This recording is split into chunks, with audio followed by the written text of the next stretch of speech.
A long time ago, on a comics page far, far away.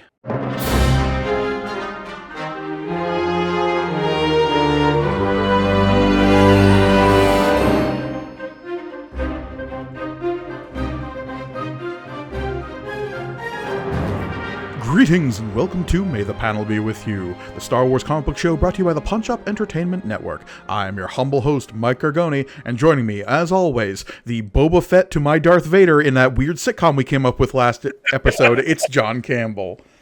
Yes, you need to take the trash out again. I don't understand why this keeps happening. I'm sorry, I'm just very taken with that idea, and I'm like slowly writing it in my head now. Who ate my panini? This is outrageous again, Boba Fett. Hey man, I will say this. We are film accurate costumes away from filming that. When we get those costumes, I have no doubt we're going to end up producing like 22 episodes.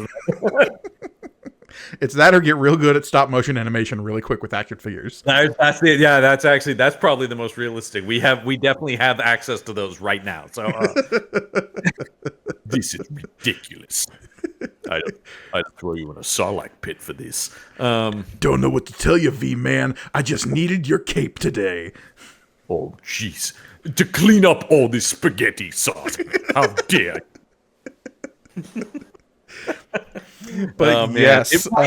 Now, folks, this is what you tuned in for. This is what you've been waiting for. Yeah, for sure.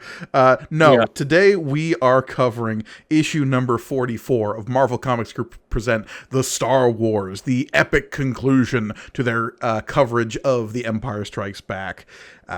Indeed. As we do, this issue came out in February of 1981. So we're now months and months after the release of Empire Strikes Back. So long ago, kids. Yeah. And they're still coasting on it. Yeah, we're almost a full year from when it came out. But we've got the exact same creative team as we did last time. We've got Archie Goodwin on writing, Al Williamson on pencils, Carlos Garzon on inks, Glennis Oliver on colors, and Rick Veitch on letters, with Mr. James Shooter, thank you very much, on... It's James. It's James Shooter, okay? He's trying to be a professional before the company gets bought by Toy Biz. Yeah. We're still riding high. This is still the heyday of Shooter, all right? He has yet to have his downfall. It's true. But yes, we're coming in here on issue number 44, the last of our Empire Strikes Back issues, before we get back into the dross of monthly Marvel Star Wars. Though we're going to have a little bit of coverage of a different sort following this particular issue. A dark horse, but also something different. Yeah, we'll talk about the end, though. Yeah, but all right, yeah. But here we go. Let's get into this comic, this cover right here. Duel a Dark Lord tonight, Luke. Come on. This cover's wild. This cover is absolutely... Because you have, like, of course, it's Luke and Vader, clashing lightsabers. It's what you expect. But the choice of background here that is... Okay. Is it hyperspace, or is it the tunnel that he falls into, or is it both? I think it's that weird light show you see at the end of 2001, but it's just me. Right. This is a crossover with their 2001 comic. Yeah. No, we've got this like weird kaleidoscope of light coming at us, and the only things that aren't like this weird light show are Luke and Vader clashing. But it's like a tube, right? It's like going down to where it whites out at the end. It's really wild. It reminds me of those weird, like magic eye posters where you have to like unfocus your eyes so you can see the schooner. When, Lord, when will I see the boat? Oh, it's a schooner. No, you dumb shit. It's a sailboat. A schooner is a sailboat. You know what? There is no Easter Bunny. All right. Enough quoting Mallrats. A movie I've seen so many times and probably know all of the words too. But yeah. No, it does have that vibe of it. It's just so trippy, though. Yeah, I love Darth Vader's like big swirling spawn cape here, kind of almost encapsulating Luke. It's about to, yeah. Is this a Todd McFarlane cover? No, we're not there yet. That's the next generation after this. But yeah, At Last. They love At Last, by the way. Marvel loves At Last. But here's my big gripe with this cover. Yeah. So Luke and Vader are clashing with their lightsabers, right? Yeah. Yeah. Yep. What's that on Luke's belt? Don't you remember he has a backup lightsaber? That's a famous part of the story. Yeah, that's pretty bad. They obviously had whatever source they were working off of was Luke with the lightsaber on his belt, and they just didn't. Yeah. Yeah, for some reason the artist has included Luke swinging at Vader with his lightsaber, but also a lightsaber on Luke's belt for some reason. Yeah, well, they're already predicting the one that he's built in the next movie. Yeah, so I just found that funny. Pretty bad. Yeah, that's not great. Let's open it up and see this duel. Yeah, same art problem. Look at Luke's belt again. Yeah, it is. Jesus. I just sort of glossed past this. I know, but I saw it when I was reading it this morning, and I was like, guys. Yeah, come on. All right, never mind. Like, we haven't had like this big of a glaring art mistake in a while, so I needed to highlight it. This is pretty bad. Why doesn't he dual wield then? That might give him an advantage. I know. Jesus Christ. It could be Ahsoka before Ahsoka here. Yeah, man. Oh, I love a dual wielding. Yeah, so we get our previously on Star Wars. Yeah. It's what you remember. Aided by the bounty hunter, Boba Fett. Remember that guy, Boba Fett? Available now at Sears. Yeah, our beloved Boba Fett. He's making an appearance right now at a Comic-Con somewhere. Darth Vader sets a trap for Luke, using Leia and Han as bait, totally ignoring Chewbacca and 3PO. Don't worry about them. Damn, I counted them out. Against the judgment of his Jedi Master Yoda and the ghostly vision of Ben Kenobi, Luke abandons his training. Don't have friends, Luke. Friends are bad. We won't establish this until the prequels, but you should really divorce yourself from all social connections. Your dad had a friend, really good friend, very good friend, and it went bad. They were always having sleepovers together. You know, I always used to say, I wish I had a friend like Padme Amidala that we could, like, tell each other secrets and hang out all the time. It's so great that he's found someone, you know, that he's found someone to talk to. Obviously. Nothing going on there, though. I just hope he finds a fella. Isn't that kind of what Revenge of the Sith implies? That he's like, look, I'm not an idiot. Oh, no. I mean, there's even a cut scene where, like, Obi-Wan is just like, look, I know what's going on, and I've always known what's going on, but I just wanted him to be happy. Which I appreciate, because it's like, he's not, it's pretty obvious. They're not great at hiding it. And there's even that scene they added in the last season of the Clone Wars where, like, Obi-Wan gets off the holocam with Amidala, and Obi-Wan is like, did you tell Amidala I said hi? Yeah. Who? Yeah. It's like, look, you're not as smart as you think you are, Anakin. Yeah. I'm not blind. Anyway, so we're in the ominous silence hangs over the carbon freezing chamber. As, they pull out the brick of carbonite that was Han Solo. I find it interesting that we never get a close-up of frozen Han in this issue. One of the most iconic images in Star Wars, right? Yeah, like, we get the vague outline of it, and we see, like, the hands coming out in the face, but we never get, like, a hard cut-in on the frozen, pained expression that's so iconic. Yeah, absolutely. He's alive and in perfect hibernation. I was wondering, how do they know that? I guess because he's in some kind of, like, weird readout on the side in the movie. That's what I mean. So the thing that he's put in, this is a question about what is the So he's encased in a slab of carbonite. But then on the side of it is like a health, like an EKG or something, like a. Well, the way I always interpreted it was what they're primarily using this machine for is freezing slabs of garbage, right? Mm-hmm. And like weird, like waste products that would be hazardous if you didn't freeze them in carbonite. That's right, Captain Solo. You're garbage now. but they have ways of reading like the volatility of stuff frozen in the carbonite so that like things aren't going to explode or cause a bad reaction or something. So they also would have some way of reading whether or not they accidentally like grabbed a rat or something in there, I would guess. Oh, I guess, yeah, maybe that's the idea, yeah. It's like, look, if you get any spare womp rats in your filth, they might get frozen in carbonite. God damn it, Lobot, another womp rat. Goddamn Minox always getting frozen in carbonite. I can't believe it. They just keep flying in there. It's crazy. It's not like there's any food in there either. Yeah, this is nuts, man. We got to do something about these Minox. Call the exterminator, Lobot. Once again, Parks and Rec with Lando Cat. We've got a lot of pitches for Star Wars based sitcoms. Yeah.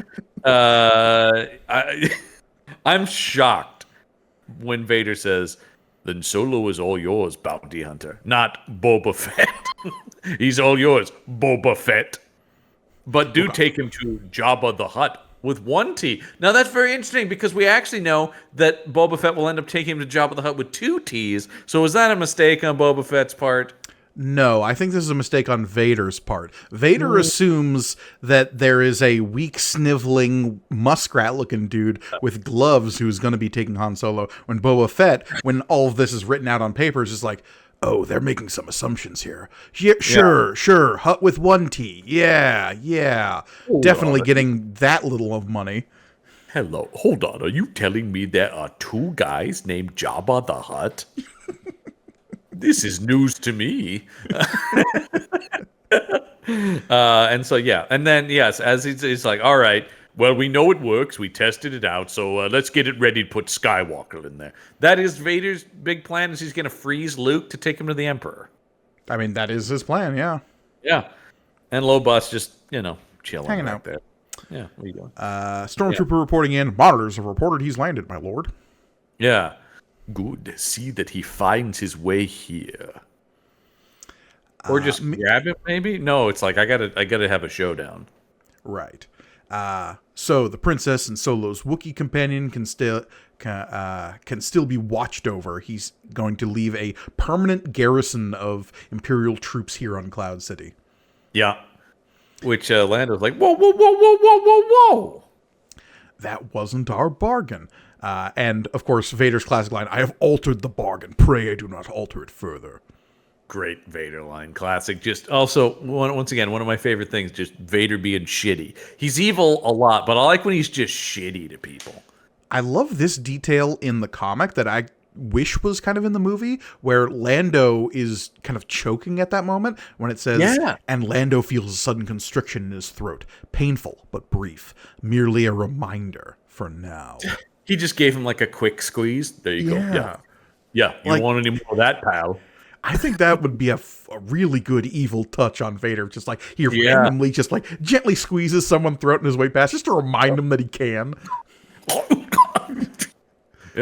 Must swallowed incorrectly. Don't try to breathe the coffee.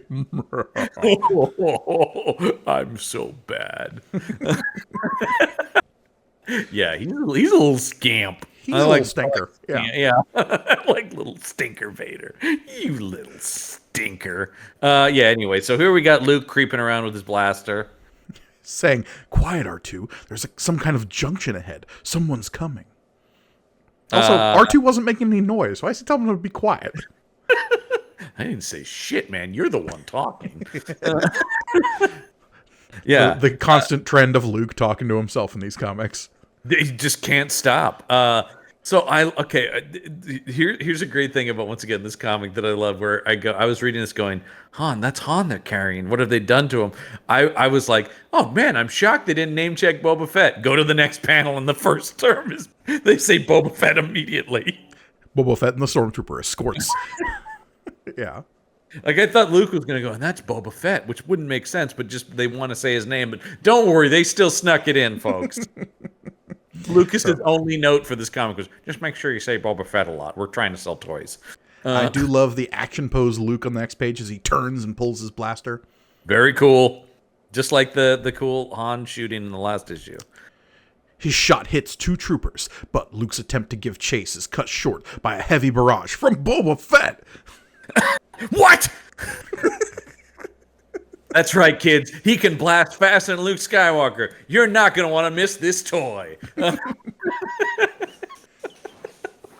Yeah.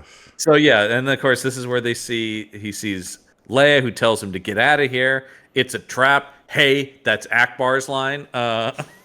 Well, to be fair, she got there first. Yeah. Nope, all me. Anyway, it's time for that duel, though.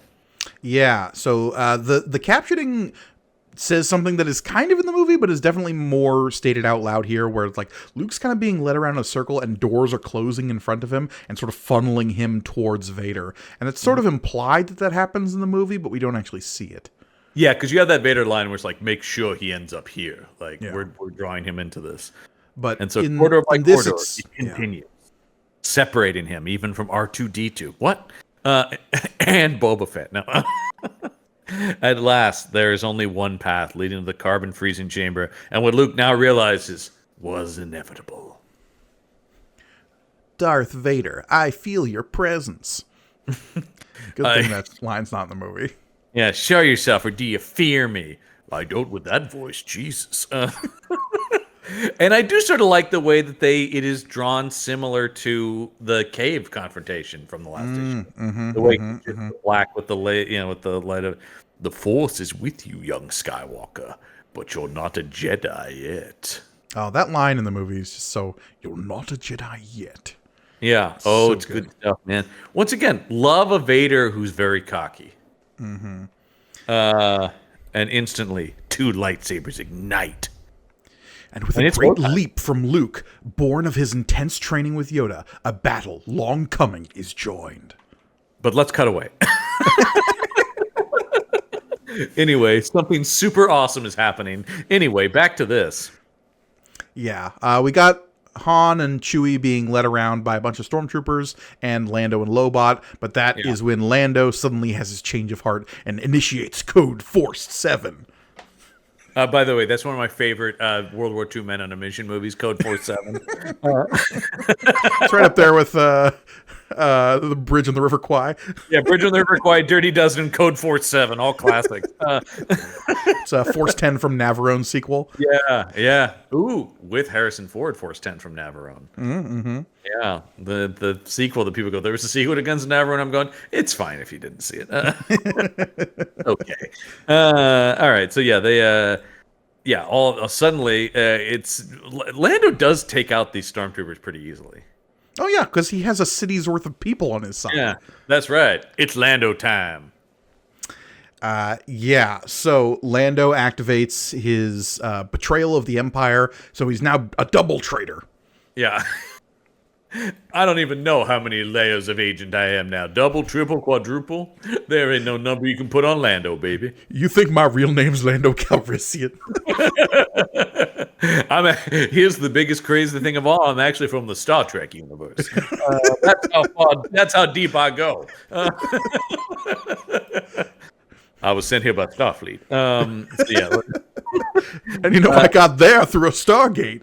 Yeah, it's crazy, man. I'm actually in all sci-fi franchises at once. I have to get out of here to meet up with the Battlestar Galactica later. But don't worry, I'll quantum leap off of that. No problem. Martin Landau and I are going to run Space 1999 together. Before I talk to Buck Rogers in the 23rd century. But that's okay, because I got a good retirement planned at this nice little station out of the way called Babylon 5. There it is, folks. That's where I ride. That's where I end up. Also, drink this ice cold Colt 45. Yeah, you can find those commercials of him on YouTube, right? His Colt 45 commercials. Oh, the Colt 45 commercials are amazing. Billy D, we love you so much. That's one of those things where it's like, he made more money off of that than anything else in his career, I'm sure. Oh, sure. Yeah. Commercials. Yeah, like it's the Ricardo Montalban rich Corinthian leather. Mm-hmm. Like, sure, he's Khan, but like that was probably the main gig for a long time. Sure.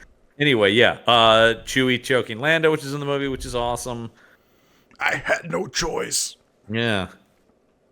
Oh, But man. yeah, Lando's trying to make up for his mistakes. He's realized that the Empire was always going to betray him, so now he's trying to make good by saying, hurry this way, we're got to get to the Millennium Falcon. Hopefully we can still save Han. I just had to get rid of the weird dark wizard, and then I can actually put my plan in order. Everybody just totally, once again, no one being like, wait, did that guy use force power? You know what? Yeah, and so they meet back up with R2. Yeah, R2's trying to tell 3PO something, and he says, I know. Master Luke can take care of himself. Can he, though? Well, I would love to know if we could cut back, please. But we don't until the end of the next page, because we get to the next page, and what's this? Boba Fett's ship, the Slave One, now available at Sears, is taking into the air. It is Boba Fett's Slave One. Write that down. Make sure you tell your parents that's the name of it. And so then they get in a battle with some stormtroopers. We get some great art of stormtroopers getting it per usual. I love the line here that Lando's saying, come on, let's move. And it is as if Lando never spoken. Leia and Chewbacca unheedingly vent their frustration and anger against their advancing enemy. We finally get back to stormtrooper murdering Leia that we love in this comic. Yeah, look, she's real good at it, so long as it's not in one of the movies. But anyway, back to Duel with a Dark Lord. God, this bottom left panel goes so hard. I love it so much. It really, really does. Yeah. Because Vader's just this shadow with the red lightsaber coming down at Luke. Very cool. Yeah, it's a mixed bag though, because I'm not sure I love the pose on the next one. Right, because we lose his lightsaber, we don't actually know like what the dynamic of action is happening here. Yeah, I don't quite. Lightning feint and slash make Luke dodge backwards. Doesn't look like he's dodging backwards. It looks like he tripped. It's almost like he's doing a barrel roll and is about to hit the stairs. Yeah. It's a weird move. Yeah, like I understand you're trying to convey action and it's tough, but like that's a weird pose. And like I don't know what Vader's doing. He's like swiping down at him, I guess. It's maybe a feint and a slash is what it says. Yeah, that's what it says. But it's weird. Anyway, Vader's cape is gigantic in this.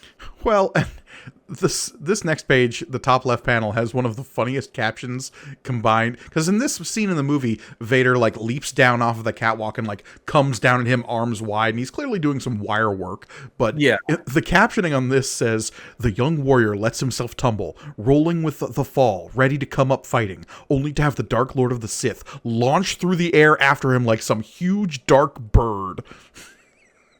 I'm like a raven, baby. Caw-caw.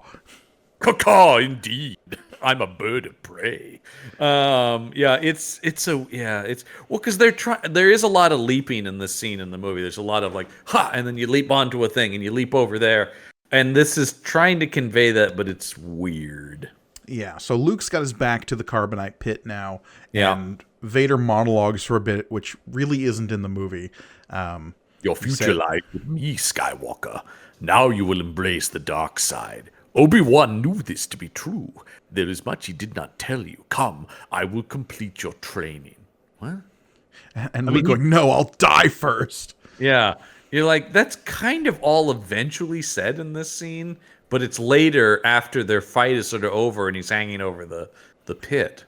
Yeah, and we also like totally lose this idea that Vader like pushes him into the pit, because then he just like turns it on without us ever seeing Luke actually go into it. Yeah.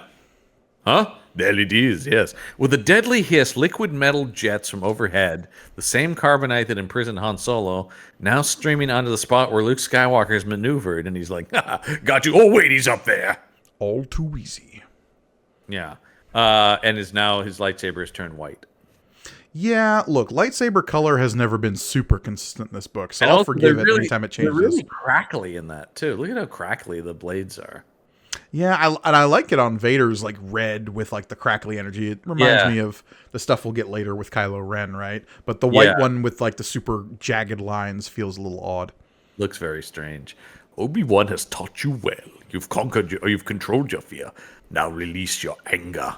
I destroyed your family. Take your revenge. He didn't say that in the movie. No, absolutely not. Because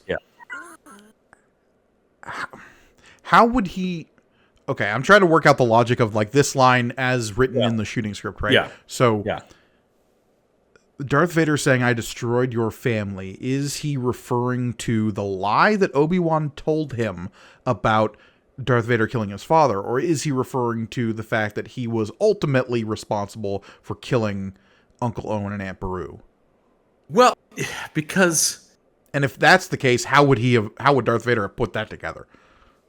well, and the thing about the lie, it can, if you go with the line that ends up in the movie of Obi-Wan never told you about your father, that implies he doesn't know about the lie he was told. That makes total sense, because how would he? Yeah. So it's good that they cut this, is what we're saying. I don't know what he's talking. Yeah, that was the one I brought that up because that was where I was reading it last night going, yeah, same thing. I was like, what is he referring to? Yeah, doesn't make any sense.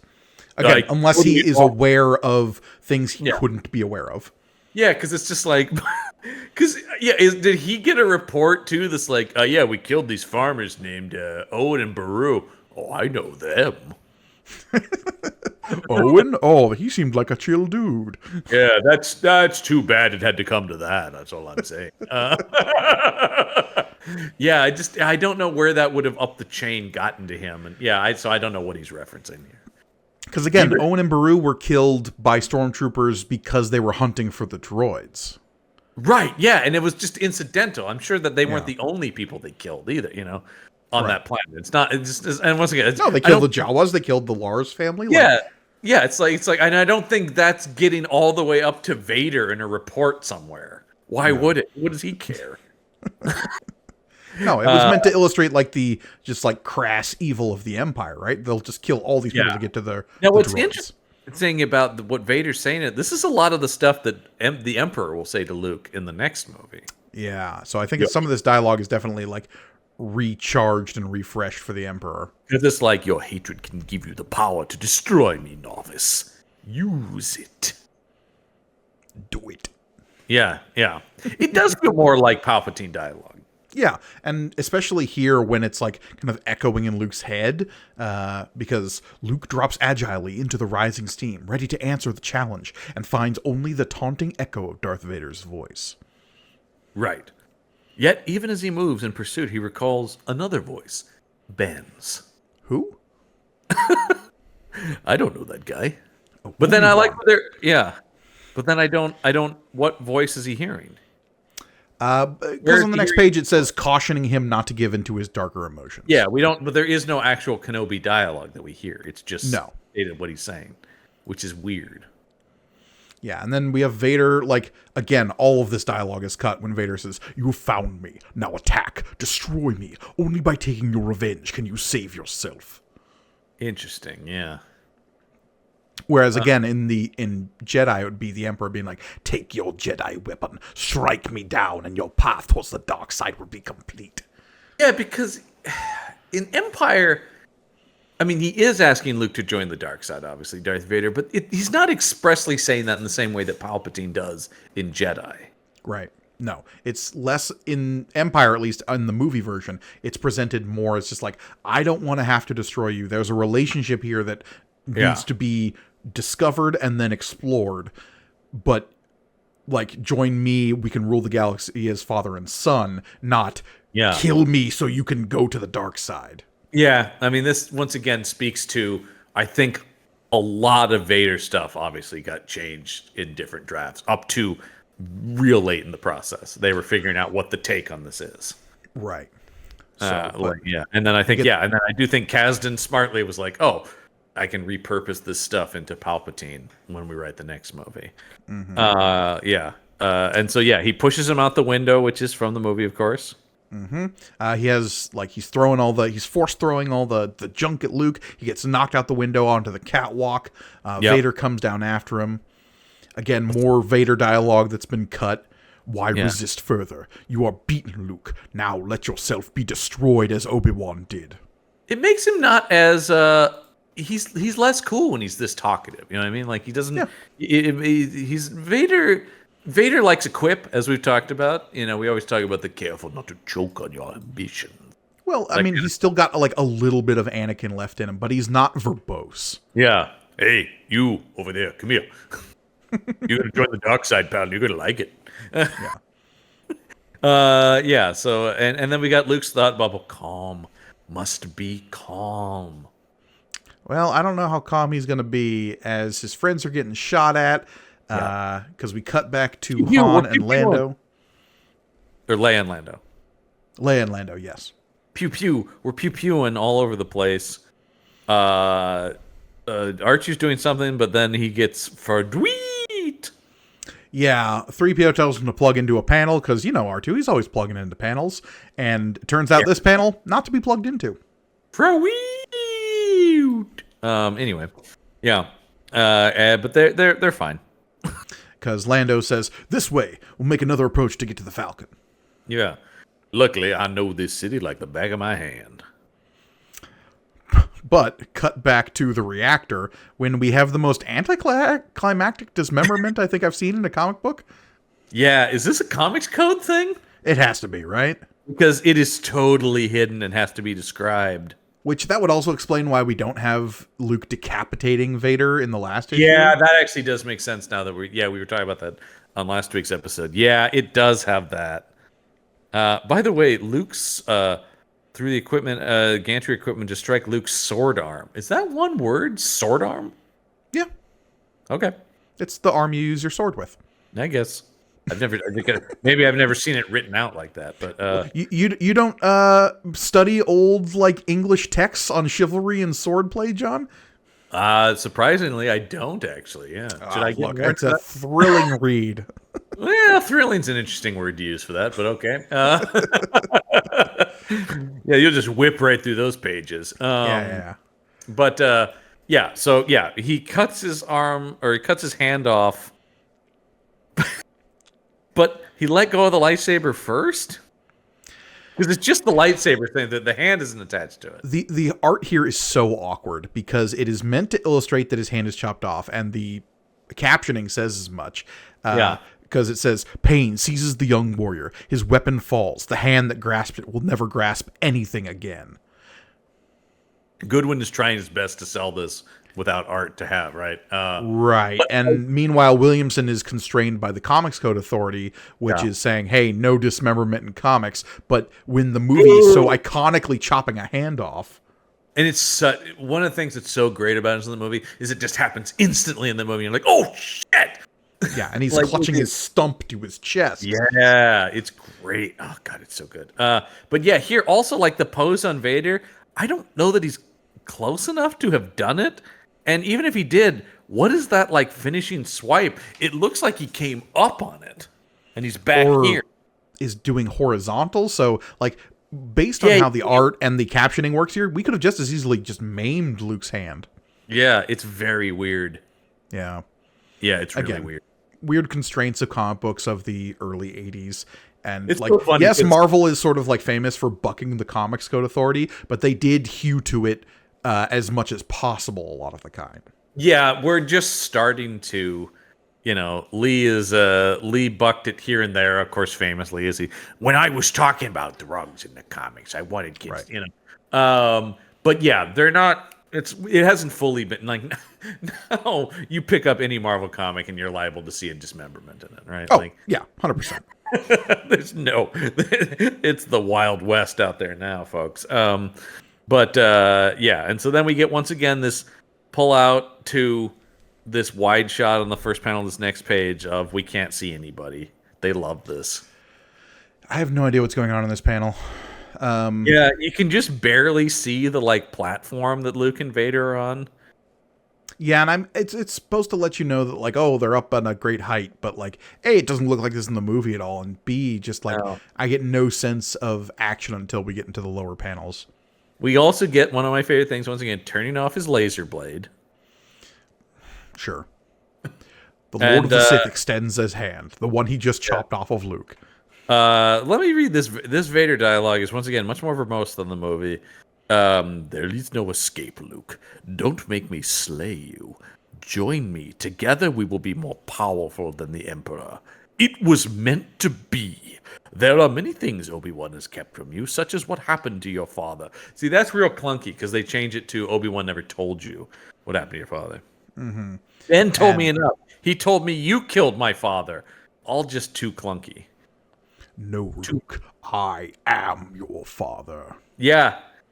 It's very interesting, once again, because I know they're working from, the emphasis is on M. In the movie, it's the way James Earl Jones says, I am your father. Just an interesting, I mean, it's not a criticism or whatever. No, that can't be. It's impossible. Search your feelings, youngster. Little pup. Hey there, little guy. Hey there, come on, come to daddy. Come here. Again, Vader saying youngster is just so odd.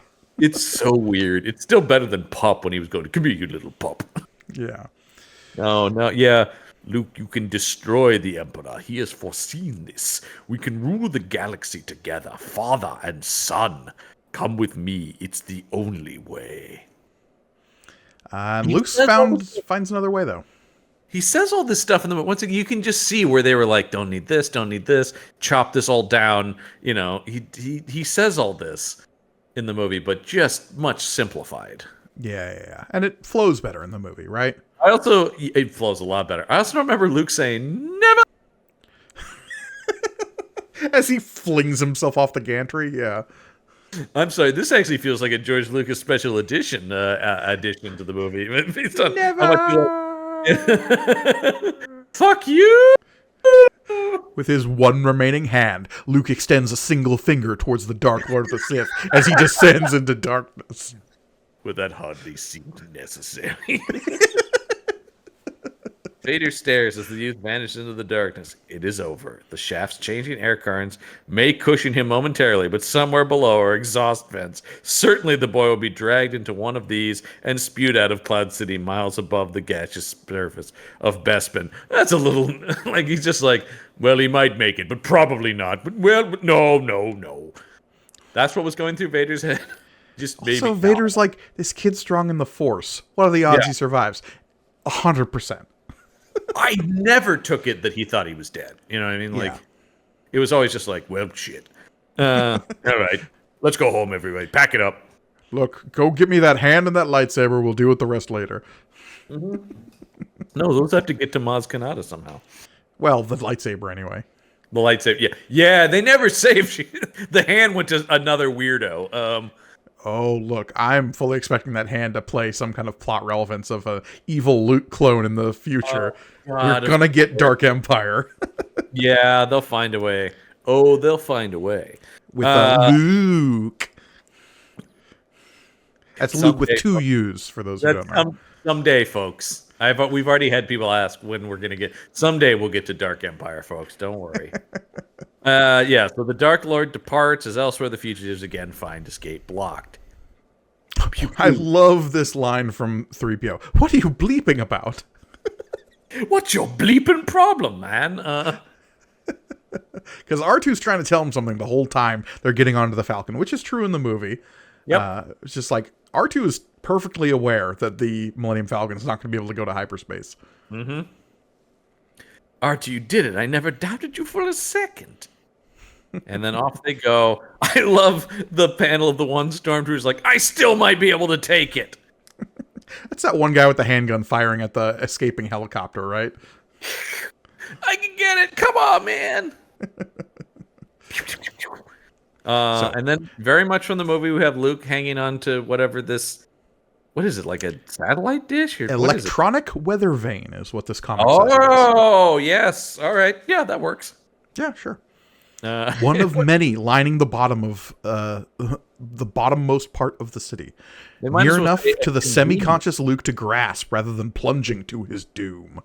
Mm-hmm. Yeah, they might as well just say the convenient electronic weather vane. Look, that's the one we keep there for saving people who fall out of the vent. Yeah. And so he's hanging there already. It creaks with strain and starts to give. And he's saying, Ben. What is this? This is not in the movie.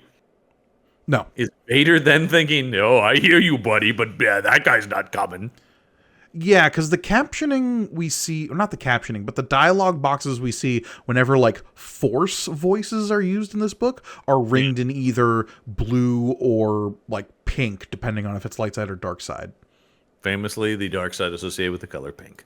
Yeah, absolutely. You know, we support breast cancer awareness. That's really our thing. Yeah. But the idea that this is definitely is that Luke and Vader are having a psychic conversation when he's hanging there. Not even a conversation. Like Luke is just reaching out to Ben, and Vader's like hijacking the call just to come in and say, "Yeah, sucks to be you." I don't like that. Not Yeah, because no, it's it's bad. a character for Vader, because it's like dramatically that's the end point of where Vader and Luke are in the movie, right? Is Yeah. he jumps off of that, and then it's all right, we're gone. Yeah. Because it's just this is where it goes in the movie. It's him reaching out to Leia, Right. and which is great, and it is like, wow, I can hear him somehow. Yeah, and her like reaching out with the Force thought bubble, saying Luke, and then saying we gotta go back. Mm-hmm. We have to go back. All right. So they turn the Falcon around. They go flying underneath Cloud City. I love this one-page spread of the TIE fighters and the Falcon as it turns around back towards Cloud City. Williamson's ship art is just gorgeous. Love it. Yeah. Yeah. They fly back. This part is different from the movie because in this, they kind of have to do like a flyby catch of Luke. In the movie, they kind of lower up below him and grab him. In this, Luke just falls and like hits the roof of the Falcon as it's flying. It does feel like one of those things that like that was in the script. And they went like, nah, we don't need that beat. You know, like I think we're kind of wrapping up the movie now. We don't need like another action-y beat of him falling and them catching. Yeah, that's oof. Although I would love to see just a Mark Hamill. Ugh. Oh, God. Luke Skywalker falls. A fall broken by a saucer-shaped smuggling ship that zooms in out of the distance. Hey, what is this, a Fast and the Furious movie? Falling on a vehicle being the softest place you can land?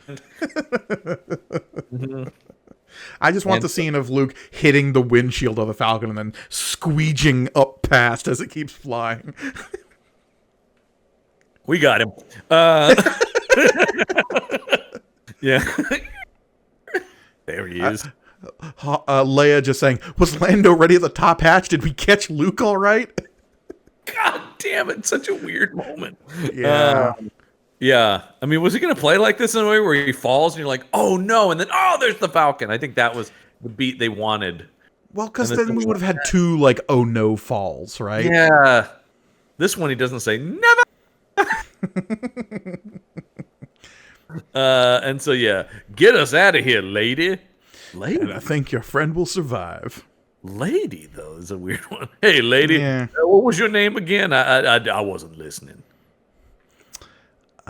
So now we have this, like, again, I always felt this was like a weird extra little action beat at the end of Empire when they have to suddenly also fix the hyperdrive. Oh, yeah. Well, they do. Because they do. Yeah. What happens is Luke is kind of recovering and he senses Vader, but then R2 is able to fix the hyperdrive at the last minute so they can escape. Yeah. It does feel like another I mean, Star Wars, of course, always heavily inspired by old movie serials, so it does sort of feel like another like brief cliffhanger, right? Of like, oh no, they're gone. Oh, they made it. But between scenes, yeah. Yeah. And so, yeah, I won't be able to resist him this time, Ben. What? Yeah, again, it's just like in the movie, it's more just like, Ben, why didn't you tell me? Why didn't you tell me? Yeah. Because he is emotionally distraught during this bit in the movie. Right. But here they're going like, dude, I don't know. But it's just like, does that imply that like I won't be able to resist him this time? So if he gets me when I'm weak, I'll go evil, man. I trust me. At the very least, he'll get brought before the Emperor. Yeah, that's going to be, and that's never going to go well. That guy's weird. Yeah, no, look, Palpatine's going to make it weird for everybody. That's his whole jam. So,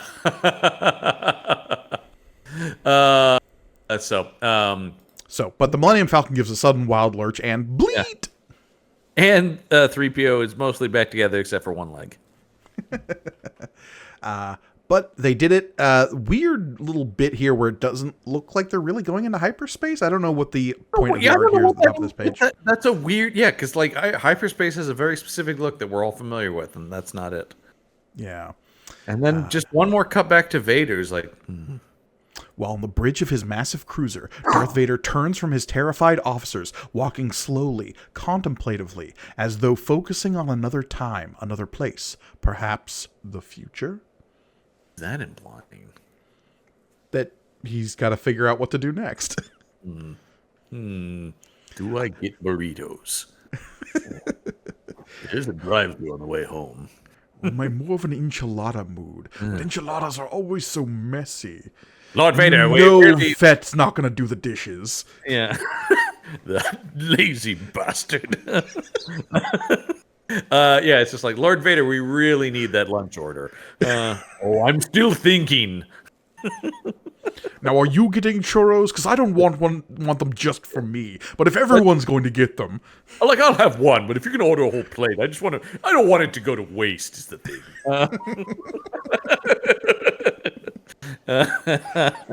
And this is another drawing where once again it looks like he's wearing like a tunic. Like the way it's mostly in the coloring, but the way his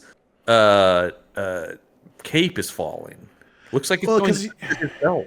He's got his hands behind his back kind of clasped, and that's like they've made the decision to have it so he's doing it over the cape as opposed to under the cape. Which is a weird choice. And then, like I said, it looks like the way his belt is drawn, the cape is under the belt. Like he put on the belt over the cape. Yeah, and again, he has like a tunic type thing in some of his costumes, but it's not as this pronounced. Well, yeah, because normally there'd be the cape furling out behind it. Yeah, right, but the weird little like pant, like half robe things that come down around his leg, that's a part of the Vader costume. It is, but I'm saying that normally it would continue out. It doesn't just stop there. This almost looks like he took off the cape. Yeah. Again, I think it's just because of how his arms are folded and weird art decisions. Weird art decisions abound. And all right, well, I do like how quickly they wrap this up, though, right? Because it's just like, all right, everybody, and... Well, when the caption says sometime later... Do they even say... Oh, yeah, it's just in a quick caption. Yeah, they gave Luke a new hand. Whatever, yeah. Yeah. One that is mechanized, cybernetically controlled. And the fact that we don't even see it is so strange. They don't do the weird thing that's in the movie where Lando is wearing Han's clothes. Yeah. It always weirded me out as a kid. I'm like, so he gets the Falcon, he's always just like, and I guess I put on his wardrobe while I'm at it too. Well, look, he's needed to shower up, and all that was available in the Falcon was what Han had lying around. Well, nothing but vests in here. You know they took out his cloakroom. Yeah, son of a bitch. And so there they go, and he goes, don't worry, Leia, we'll find Han. And off they go. And another weird, the little red line instead of the like blue jet engine that we're used to. Yeah.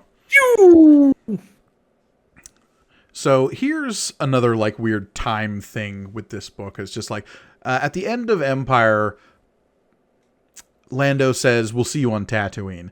And we know that there is like a solid chunk of time between Empire and... What is it, like a year-ish, something right? like that, yeah. Yeah. Because it's about 2 years between New Hope and Empire, right? Correct. And then like a year right around there. Yeah, it's kind of what we've surmised. Yeah. But no, it's interesting. And again, the current ongoing comics with Lando in between Empire and Jedi fill in a lot more of those details and like his interactions with the Rebel Alliance in that time. And obviously it's not fair to compare them because they know where they're going. But I mean, that's the big question now as we sort of enter this next phase of the podcast is going to be, where does this book think things are going? That's part of the fun, though. And that's why we do this show. Well, and talk about more extraneous dialogue that was cut is the take care, my friends, and may the force be with you. It's like, no, much cleaner to just have them watch it take off and not say anything. Also, Luke and Leia's arms around each other's like hips and waists. Yeah. Little hey man. I don't know, guys. And we still don't know. And all I'm saying, Han's now out of the picture, so I'm ready for some real creepy shit to come in the next issue. Yeah. But let's look at some fun pinups here at the end once again. We get some more pinups, just like we did the last couple issues. And right off the bat, Walt Simonson with a Boba Fett. Oh, by the way, Walt Simonson, the hole in this stormtrooper's chest, man. Holy shit. Boba Fett murdered the bejesus out of this guy. Well, no, that Luke Skywalker murdered the bejesus out of this guy. Yeah. I'd like to think it was friendly fire. No. Great, but also, once again, folks, meet your new favorite character, Boba Fett. Boba Fett. So cool. Look at him in this sweet action pose. And I know Walt Simonson has done an issue of this book, and will actually do more issues of this book, which I'm very excited about. But God damn it, is he a good artist? That is such a once again, the pose, such a sweet action pose. The way that the explosion of the blasters, like we're looking right down the barrel as it's coming out. And just that dead with a capital D stormtrooper. Oh God, he's so dead. Oh, so good. Well, it's just like you don't normally see that kind of like gore from a blaster wound. On this next page, we've got Joe Jusko. Yeah. Very Marvel-y artist. Like I think of a guy who's sort of like classic Marvel look. He's one of those guys who kind of like really nails what the house style is, right? Yeah. He's never a guy who's going to be like outshining other people. But I will say, so what's that Luke's got in his hand there? It's his lightsaber. What's that on his belt there? A flashlight. Yeah, that's his little. Check it out here. Yeah. Okay. Sure. Fine. It's a flashlight. Sure. Why not? Stop. Also, I don't remember the catcher's knee pad on these snow outfits either. Yeah. And look, he also didn't have a sawed-off shotgun while he was riding Tauntaun, but we take some liberties. The blaster's insane. This is my scatter gun for close quarters combat. Look, what do you got to deal with Wumpas? Next, we get Fred Hembeck doing some cute little caricatures of Star Wars. I love this. Very cute. Yeah, very much like if Star Wars was a newspaper comic strip. Yeah, absolutely. Love Vader with the skulls in his eyes. We get Bob Layton of Iron Man fame doing a little bit of Chewbacca work here with some Ugnaughts. And it's some Ugnaughts. Yeah, this is the only Ugnaughts we get in this. But also very Iron Man-y, that it's all the industrial stuff and, with the robotics. And then that's Marsha Rogers. Yeah, this is fine. What I like about it is the cannon he's given Leia. Yeah, Leia has like a fucking dumpster of a gun. Yeah, I also like the little 3PO going like, "Is it over?" Oh dear. Yeah, there's a lot there. This page is a little all over the place. Like, what is up with Lando's torso and hips ratio? I would say Marsha Rogers is certainly a name I know, but not anybody who I like revere by any stretch of imagination. But hey, I like this. I don't think they will, but I wish they would keep doing this. Yeah, no, we love pinups that just let artists like doing cool stuff is always fun. It's fun to see guys like John Byrne, who I don't think ever works on this book in any kind of capacity, take a stab at a Star Wars drawing. Like that's fun. Like the Frank Miller thing that we talked about, that's very cool. It's just like it's sort of what ifs, right? We just go like, oh, I want to see that guy's rendering of. Well, and these days they would be like alternate covers, right? Yeah. We weren't doing the variant covers at the time. Right. That wouldn't be till what was the first that kind of like popularized that? Like Death of Superman? It's 90s. X-Men #1. Yeah. It's when the Image guys were maybe even Spider-Man #1, the first Todd McFarlane. Mm-hmm. They had variant covers. But yeah, when the late 80s, early 90s, when it turns into the collector's market. Yeah. Which would, one could argue greatly damage comics as an art form. Look, one might say capitalism in general has generally damaged art as an art form. Interesting. Tell me more about this capitalism. Yeah. Well, it started in ancient Babylon. Yeah.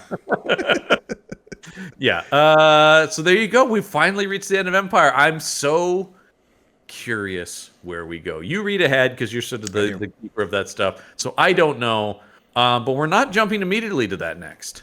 No, we are not. We are, as we are wont to do, looking at a little bit of cross coverage here when it comes to adaptations of the movies that are so iconic, right? And in this particular instance, we're taking a little like weird diagonal sidestep because right after Star Wars Episode 4 A New Hope was released, George Lucas, in his infinite wisdom, knew that more Star Wars had to happen. Now, what form that took was still uncertain until Star Wars became the biggest thing ever. But in the meanwhile, a book was commissioned that could have been a sequel to a Star Wars. It was designed specifically to be, should Star Wars not set the world on fire, here's a way we could produce one for way less money. Yeah, and that would become known as a Splinter in the Mind's Eye. Splinter in the Mind's Eye, is by Alan Dean Foster, who's certainly a big name in science fiction. Night came out and released March of '78. So, about the a year. The original novel, yeah. Yeah, the original novel was, yeah. And it was written as, it was, here's an interesting thing about it. It was written as a sequel to the novelization of Star Wars. Specifically, yeah. Yeah. And it was designed to be like, here's the thing, if we could adapt this. It worked either way, sort of thing, right? It was like, we could adapt this into a movie, or it could just be the tie-in novel to make some more money. It was you kind of couldn't go wrong with it, right? Like, no matter what, this is going to pay off for us. Now, fast forward 20 years to 1995, in which Dark Horse Comics is now just rolling like a hog in mud through Star Wars and trying to make as much of that franchise as possible in the world of comic books. Right. Now, of course, if you are going to be plundering an IP, one needs to look at all sources of the great mystery. And The Splinter of the Mind's Eye is not a story that George Lucas would tell you, but perhaps one could make a comic book adaptation of it and tell it to the masses. Mm-hmm. Yeah, and so it's really interesting. It is sort of a what if. It's what the second Star Wars movie could have been. And so we are going to look at the 1990s comic book adaptation of the 1978 novel, Splinter the Mind's Eye, which, by the way, has a sick cover. Go look up the cover to the novel, because it has a Ralph McQuarrie cover, and it's awesome. But yes, it'll be 4 issues we're covering. This might be another case where we cover multiple issues in a single go. We'll see once we get into it. Much like the manga adaptation, we sort of play a little jazz with how we're going to be covering these until we get into it. Kind of a jazzy podcast, I like to think.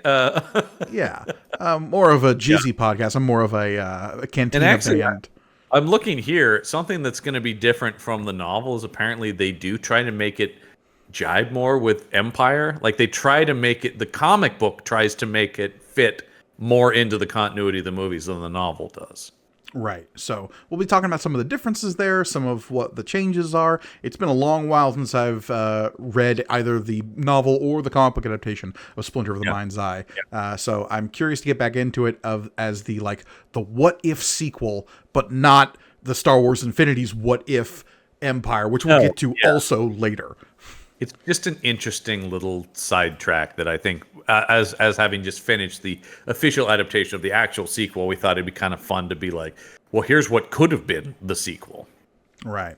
That being said, that's planned for the future. John, what did you think of the this adaptation of Empire Strikes Back as Marvel Comics presents it? It's fine. I thought it had some great art in it. Yeah. I thought Williamson is such a massive step up and such a breath of fresh air. There are places where things are rushed or they don't have information, but I think it was fascinating to look at problems that existed probably in the screenplay itself. So I'm not blaming Goodwin for the writing, but it's Empire Strikes Back if the dialogue was way clunkier, and the pacing was off. So it's a fascinating thing. I think it's totally serviceable. It was certainly, it was interesting. It's an oddity. I'm not sure. I'm not sure I would. I'm going to go back and never read it again. No, I could say the same thing about all of these Marvel Star Wars comics. Yeah, I don't. It's yeah, and I'm. By the way, we love the people who write in as we do, who grew up with these comics and have a real affinity for them. That's awesome. We just don't have nostalgia for this as so. This is always these books have always been an oddity for us.